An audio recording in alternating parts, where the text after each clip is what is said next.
All right, here we are at the Old Center Cemetery in Suffield, Connecticut. Suffield was a part of Mass until 1749, but because of a surveying error in 1642, it was part of Massachusetts instead of Connecticut. It was originally called Southfield. So this is an old cemetery. A lot of stones from the 1600s all the way up through the 20th century. I'll give you a little background of Suffield, Connecticut. And that is, let me see if I can pull up the chat here. All right. So Suffield it's a small town. And back in the day, small agricultural-based town, Connecticut River, known for tobacco. Many ship captains lived in Suffield because it's right on the banks of the Connecticut River, which was for trade, transport, and was also the last stop before the rapids. So this is as far north as you could travel without getting off the river.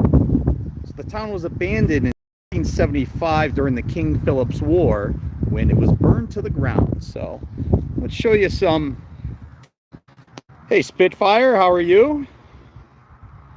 So let's show you some stones here.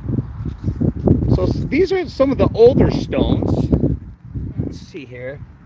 And these are in really good shape overall. You'll see some that are in need of some cleaning, definitely. Can you guys hear me all right? It's windy, but could somebody in chat let me know that you can hear me?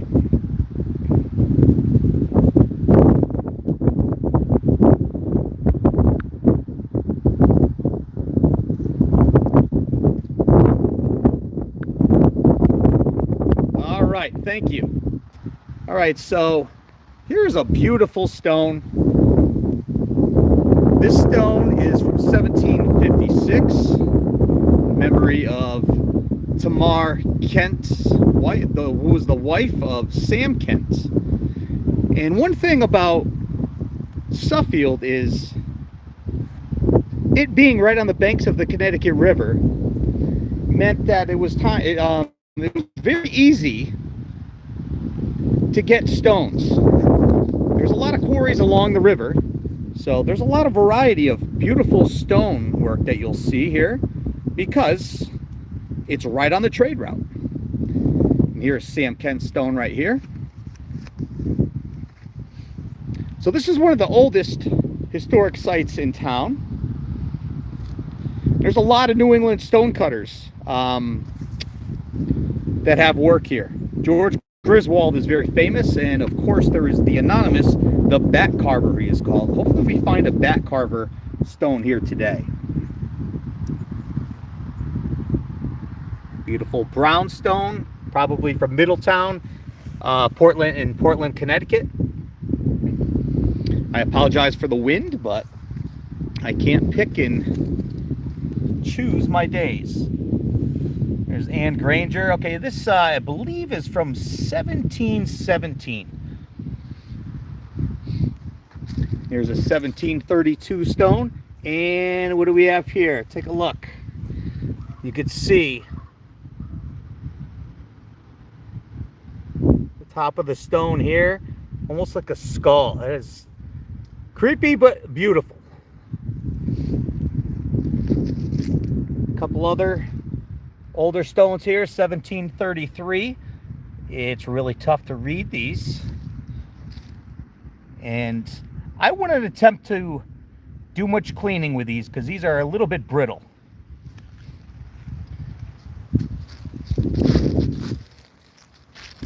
All right.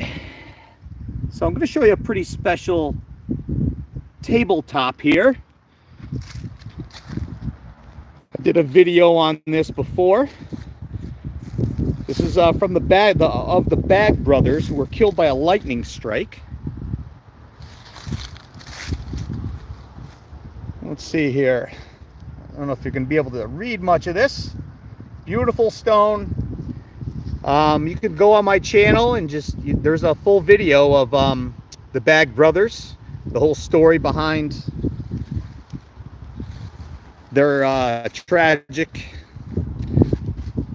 killing by lightning in Suffield, Connecticut. All right, so you can see this is the church here. Like I said before, a lot of this town was burned down during the King Philip's War. And they actually abandoned the town and went to Windsor, Connecticut. Give you a panorama here. It's the classic New England hilltop. Leaves are just starting to turn colors now. Beautiful time of the year.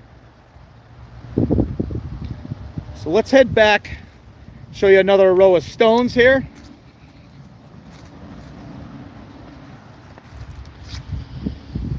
Let's go here. Now, a few of these I have cleaned. All right, again, sorry about the wind. These are all these smaller gray ones. These are all early 1700s. Not very legible. I have cleaned these, the next two stones. This stone that you're seeing right here, I cleaned this one. This is Benedict Lawton, who was the wife of John Lawton, 1692. Got a shadow in there, but as you can see, this is a beautiful stone. 1692, and it's in such great shape. See a little bit down there, a little bit of damage, but it's held on remarkably well. And there's the husband, John Lawton. This stone is from 1690, and it is one of the oldest in the cemetery. I believe the oldest is 1677. We'll go along this row here. Like I said, a lot of these aren't legible, so you're not going to be able to read a lot of them. This is the Austins, and there are a lot of writing on. There's some writing on this one here. I can't read it though. Another 1600 stone, 1698. I wanted to clean this one up, but I do not have permission. I couldn't get permission to clean this one.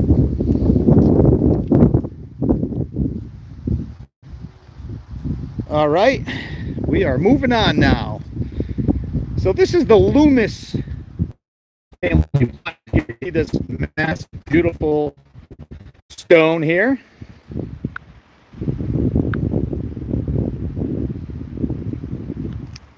All right. Hi, Tony. How you doing? Glad you like the church. All right, so we got Luther Loomis here. This is their family plot. And he died in 1866 at the age of 85, which was that's a long life to live back in the 1800s. And his wife Elizabeth, who lived to 77. Now we're going to get into the older part of the Loomis family plot here at the Old Center Cemetery. And now you're going to see some of the beautiful artwork that these stone cutters made here. So I mean, the gravestone art in New England, I mean, you have some plain ones. You have the death head, which was made famous by the Puritans, the winged cherub and the angel's head, and then there's neoclassical, which was like willow and urns. And when you get into the Victorians, you'll see Egyptian style. So right here, this is Mr. Graves Loomis, who died January 18th, 1790, at the age of 63. That's a beautiful example of some artwork right here. And back in the 1700s, to have something like this on your gravestone, it cost about 10 times more than just having a regular, non-elaborate headstone. Again, notice the artwork. These stones are in really good shape, and it does help that they're fenced in. Mowers don't get in here. They do this with string trimmers, and they're not as prone to damage.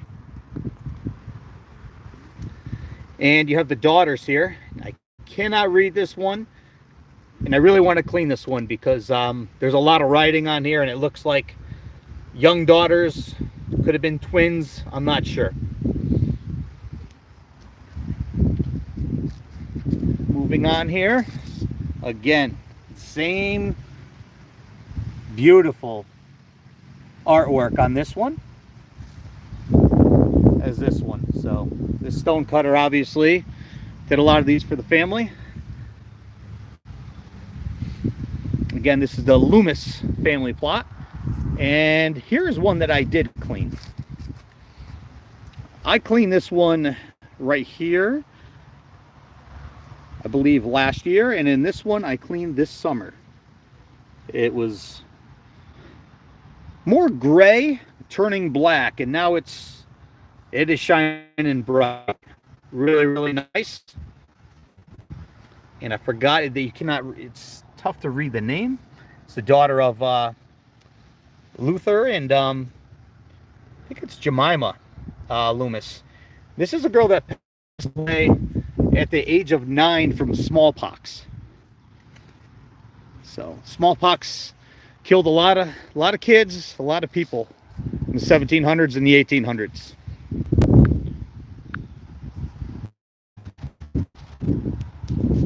Can you guys still hear me all right?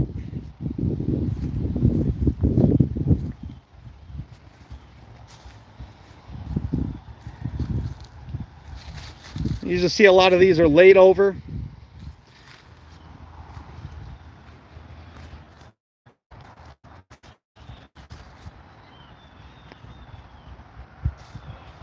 All right, thank you. All right, so we're going to move back towards the church where there's a lot of older stones and it's a little bit more out of the wind.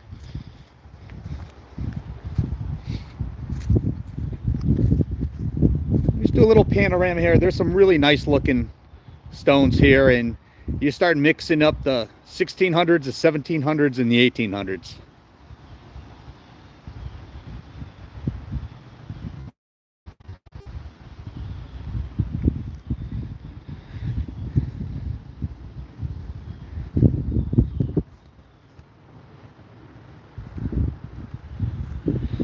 All right, here we go. This is a classic 1700s stone here. This is Mr. John Hale, who died January 4th in 1767 at the age of 56.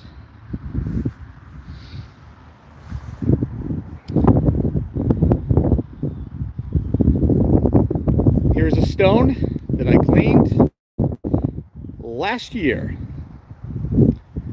and this was one of my first times cleaning a stone this size, and I did use D2 solution on this, but I was running out and the solution was a little bit weak. So this is Miss Sally Kent, who was the daughter of Mr. Ruggles and Mrs. Margaret Kent. Died October 23rd, 1811 at the age of 24. Beautiful stone, very large.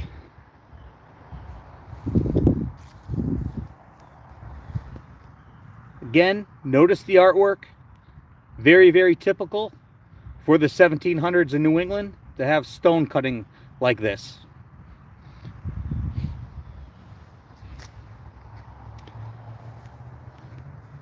And right here, this is a very special monument. This is Reverend Benjamin Ruggles.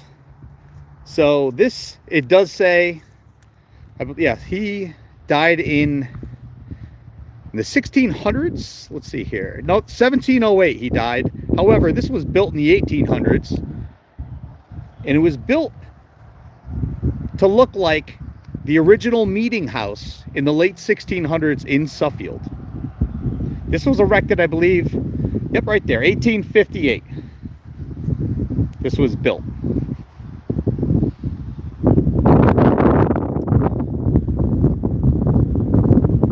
All right, so you can see the old church right there.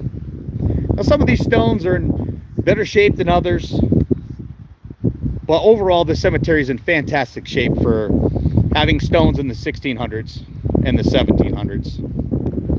It's well kept. A lot of volunteers keep this place up really good, and the town also does. I love the artwork. Love the craftsmanship of the stone cutters. I mean, somebody in 1766 took the time to carve these stones like this. This is Mr. Dudley Kent, who died October 27th, 1766. Show you a couple more here. Now here's one that has just really basic writing on it. Okay, this is 1696. This was Sarah Stevens. I don't know if with the lighting now, if you're able to see this. So I'm going to try a couple different ways to film this.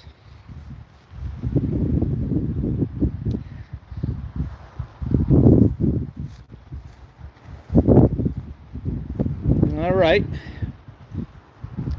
As you can see, some of these stones,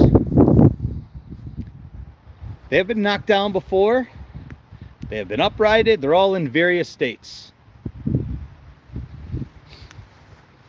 Okay, so now here we're in the, I always call this the King section. This is where I was a pretty famous, and still is to this day, a famous family in this town of Suffield.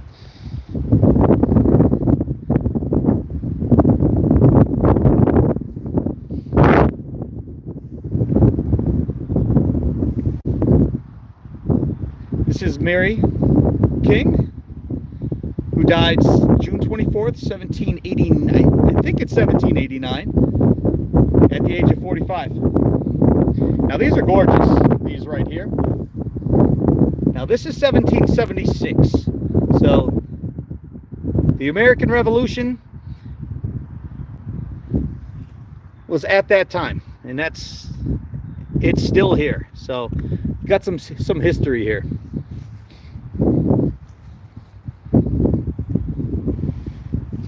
Some more gorgeous artwork.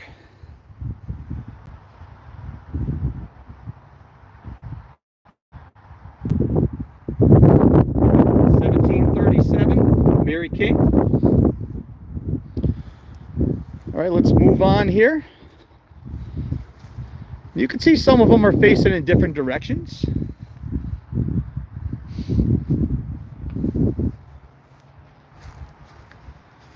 All right. So when you get into the 1800s, you're going to start seeing some stones that look a little bit different. And here's an example of that. This is 1806. This is Ariel King, I believe.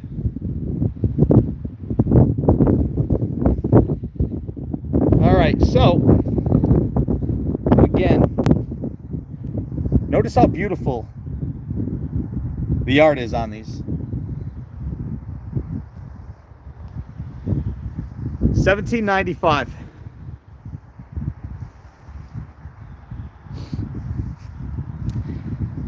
And right here, at the age of 93,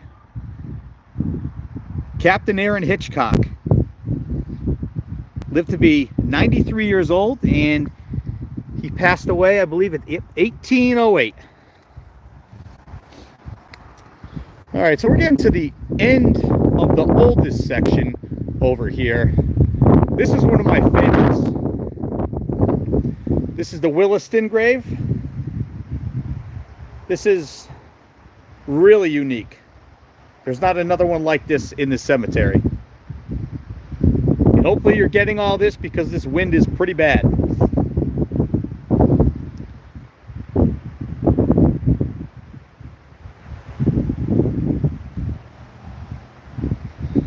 Let's move on here.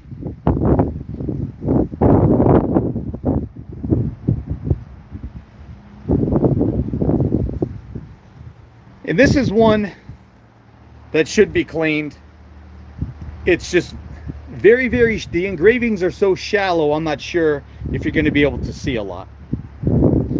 These are all the Kings as well. We're still in the King family section.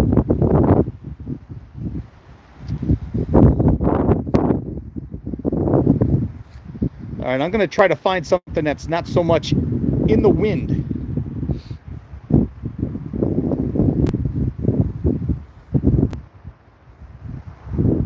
All right.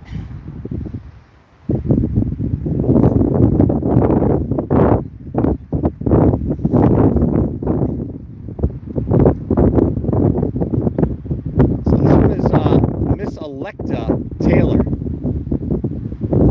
who died in 1785.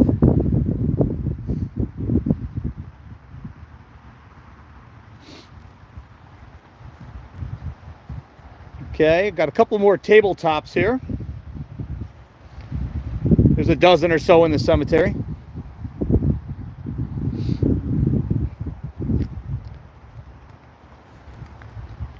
Really hard to read these, so I'm going to move on. As you can see, the hills in New England here, as the sun's getting low in the sky. A lot of the maple trees and all the vines, beech trees, everything's starting to show some autumn color.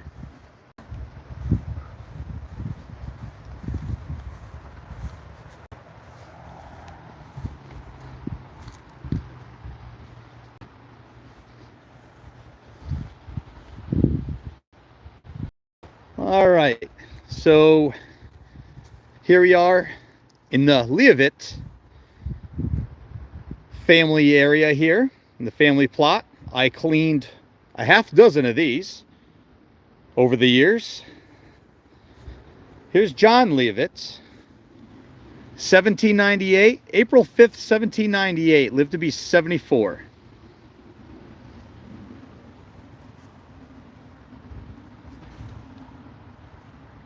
All right.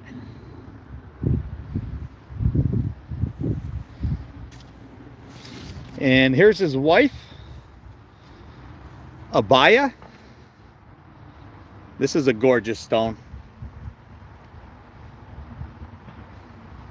She died in 1782 on June the 12th. Very, very lengthy inscription here.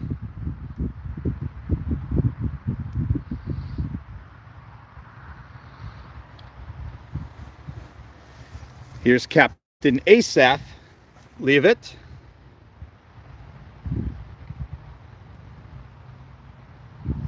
Who died April 14th in 1774 at the age of 82.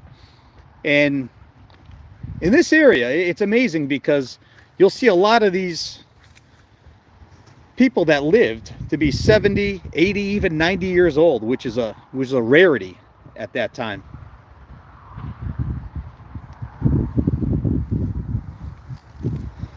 See if I get a nice close-up of this one here. This is Joshua Leavitt.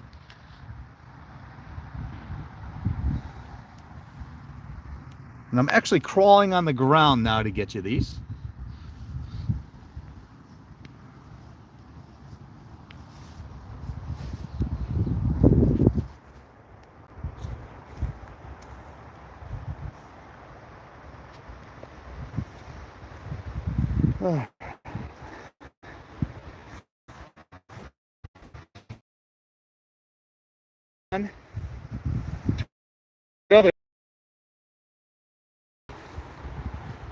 Give you another panorama.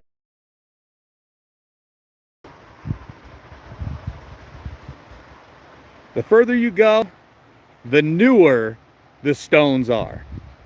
As a general rule, with a few outliers.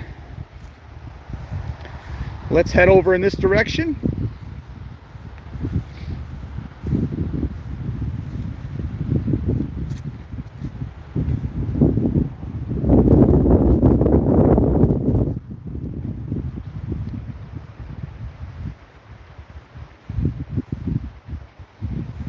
Some 1800 stones right here.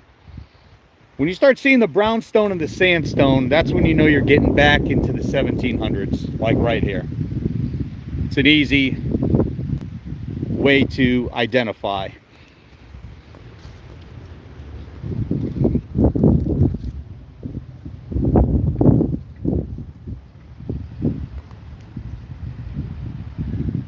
I am in search of a bat carver stone, which I know there's some here, but I just can't find them just yet.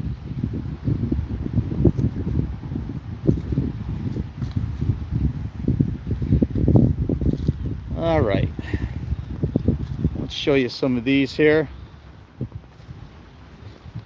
An 1849 stone. John Shade, died January 23rd, 1849.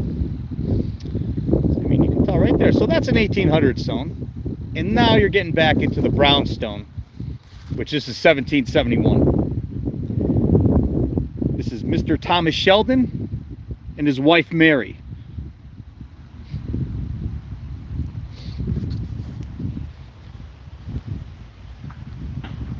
Another Sheldon family stone.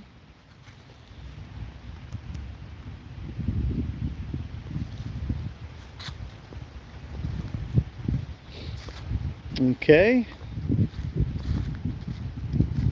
we're in the Mather section, and the thing in Suffield is most of these popular families, their names ended up, they're now street names. Okay, a couple Civil War veterans are in this area here. This is Sullivan Lamberton, who died in 1865. And there's another one down here where I cleaned this grave earlier this year.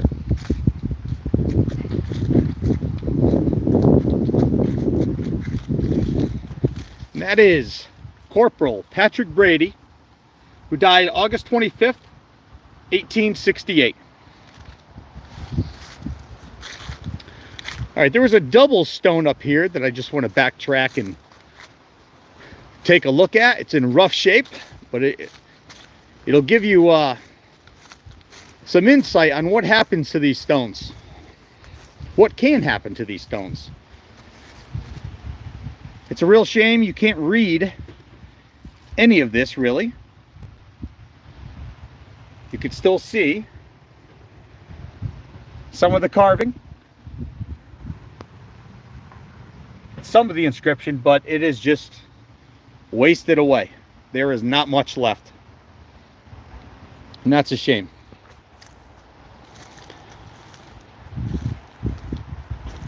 All right, I'm gonna head over in this direction here.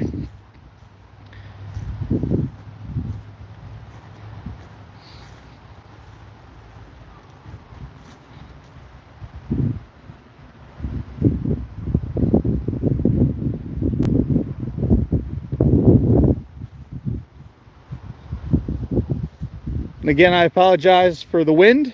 It's my first live stream ever, so trying to figure it all out on the fly, and dealing with the wind is a challenge.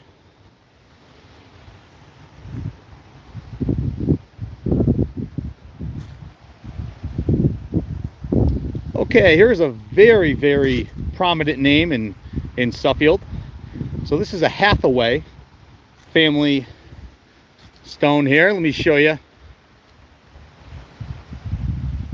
Very large spire here.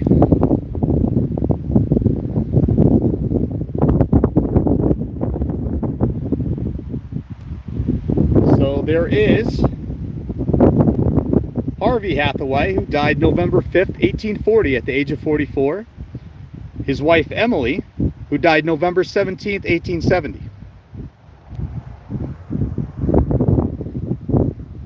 Solon Hathaway, who died January 20th, 1876.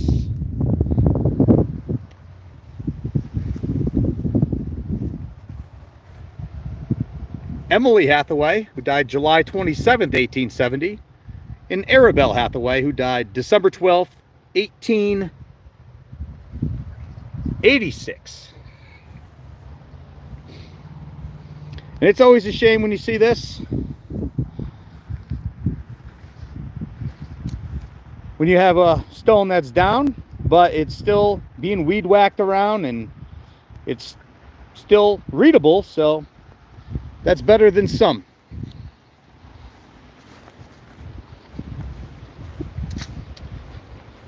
head back up the hill here. I mean, you'll see a lot of spires over in that direction. Usually the bigger your grave, the more money you had back then. All right, here's a beautiful 1795 stone. This is Mr. John Rowe, who died September 27th in 1795 in his 92nd year of age.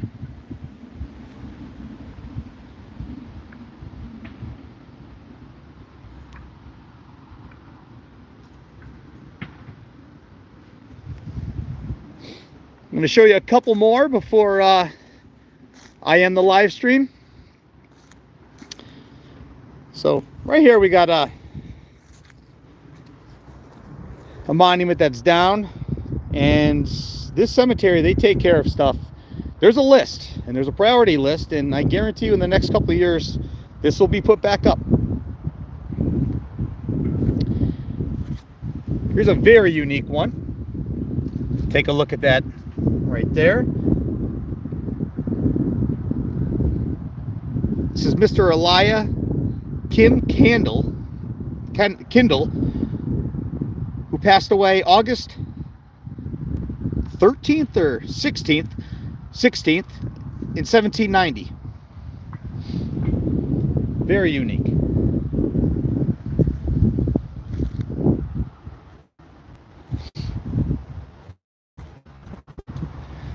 The American flags were put up who passed away here. There's a lot of soldiers of various wars in this cemetery.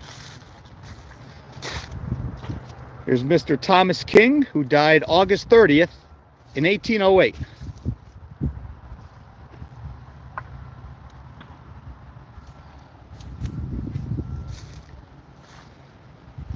Here's another King family area here. You'll see a lot of them.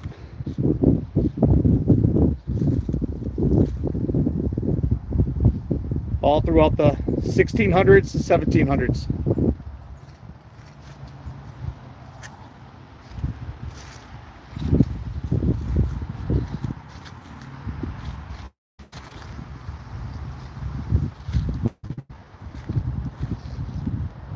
All right, I'll show you a couple more here.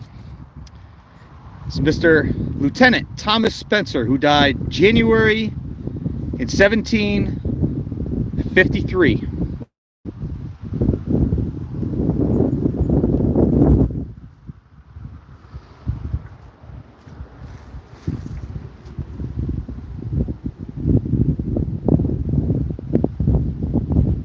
The sun's getting low.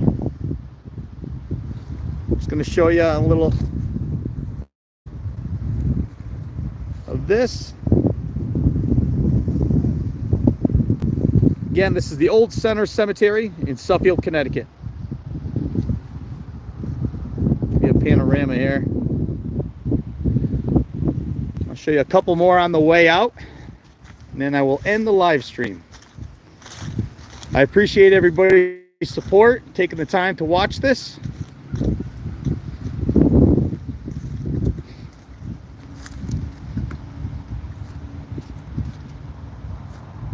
And I know I show mostly older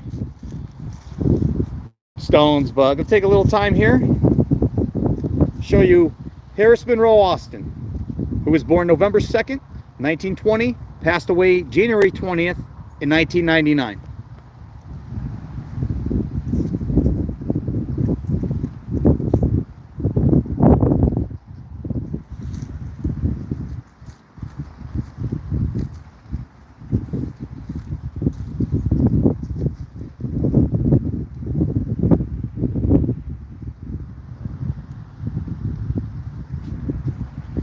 All right, everybody, the final stone here, and I will end this live stream. This is Mr. Seth Smith, who died on November 9th, 1810, at the age of 74. And right there, you'll see the willow and the urn, which is very popular during that time.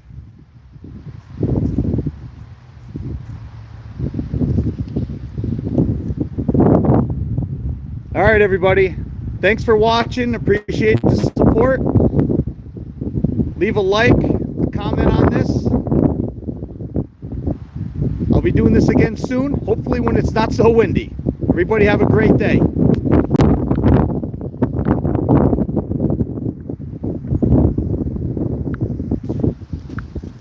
Out.